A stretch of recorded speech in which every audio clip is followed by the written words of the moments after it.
ಜಪಾನಲ್ಲಿ ಬೈಸಿಕಲ್‌ಗಳ್ನು ಕೂಡ ರಿಜಿಸ್ಟ್ರೇಷನ್ ಮಾಡಿಸ್ಬೇಕಾ? ಹಾಗೆ ಬೈಸಿಕಲ್‌ಗಳಿಗೂ ಕೂಡ ನಂಬರ್ ಪ್ಲೇಟ್ ಇರತ್ತಾ ಅಂತ ಕೇಳಿದ್ರೆ ಖಂಡಿತ ಹೌದು.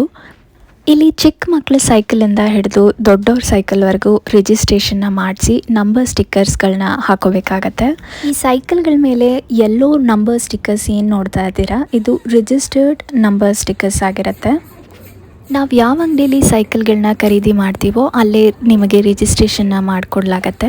ರಿಜಿಸ್ಟ್ರೇಷನ್ಗೆ ಒಂದು 500 ಯೆನ್ ಅಂದರೆ ಇಂಡಿಯನ್ ರುಪೀಸಲ್ಲಿ 292 ರುಪೀಸ್ ಅಷ್ಟು ಆಗತ್ತಷ್ಟೆ.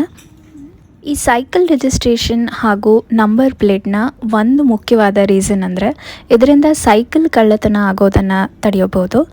ಮತ್ತು ಜಪಾನಲ್ಲಿ ಜಾಸ್ತಿ ಟೂ ವೀಲರ್ಗಿಂತ ಸೈಕಲ್ಗಳನ್ನ ಬಳಸ್ತಾರೆ. ಸೈಕಲ್ಗಳಿಗೆ ರೋಡಲ್ಲಿ ಸಪ್ರೇಟ್ ಆದ ಲೇನ್ಗಳೇ ಇರುತ್ತೆ. ಅದರಲ್ಲಿ ಓಡಾಡಬೇಕಾದ್ರೆ ಸೈಕಲ್ಗಳಿಗೆ ಕೂಡ ಕೆಲವೊಂದು ಟ್ರಾಫಿಕ್ ರೂಲ್ಸ್ ಇರುತ್ತೆ. ಹಾಗಾಗಿ